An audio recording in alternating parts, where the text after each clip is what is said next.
আজকে করব একটু রান্না। কি রান্না চলো দেখিয়ে দিই। এই যে হচ্ছে কচু, আর এটা হচ্ছে পুঁই শাকের ডাঁটা, আর সঙ্গে আছে কিন্তু পুঁই শাক, যেটা কিন্তু মা কেটে রেখেছে অলরেডি। আর এখানে আছে হচ্ছে কাঁচা লঙ্কা, আদা, রসুন, পেঁয়াজ পেস্ট করা। কড়াই চাপিয়েছিলাম আর এখন তেলটাও গরম হয়ে গেছে। দেবো হচ্ছে একটু পাঁচ ফোড়ন, খুব অল্প।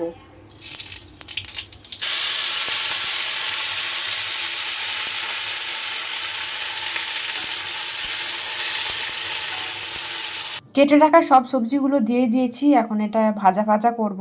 এরপর আমি অ্যাড করব একটু মুসুরির ডাল। এটা আমি সুন্দর করে ধুয়ে নিয়েছি। পরিমাণ মতো দেব নুন। এবার দেব হলুদের গুঁড়ো।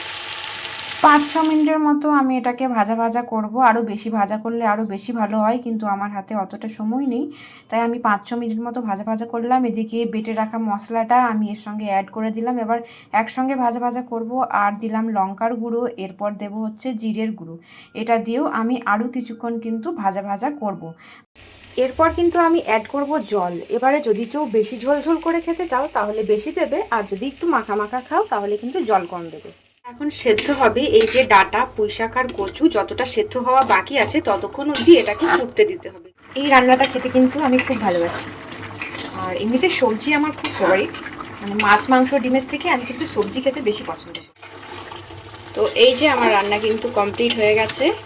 কচু, ডাঁটা, পুঁই শাক সব সেদ্ধ হয়ে গেছে। এবার আমি জাস্ট নামিয়ে নেব। এই রেসিপিটা একবার কিন্তু সবাই ট্রাই করে দেখবে, আর আমাকে কমেন্টে জানাবে তোমাদের কেমন লাগলো।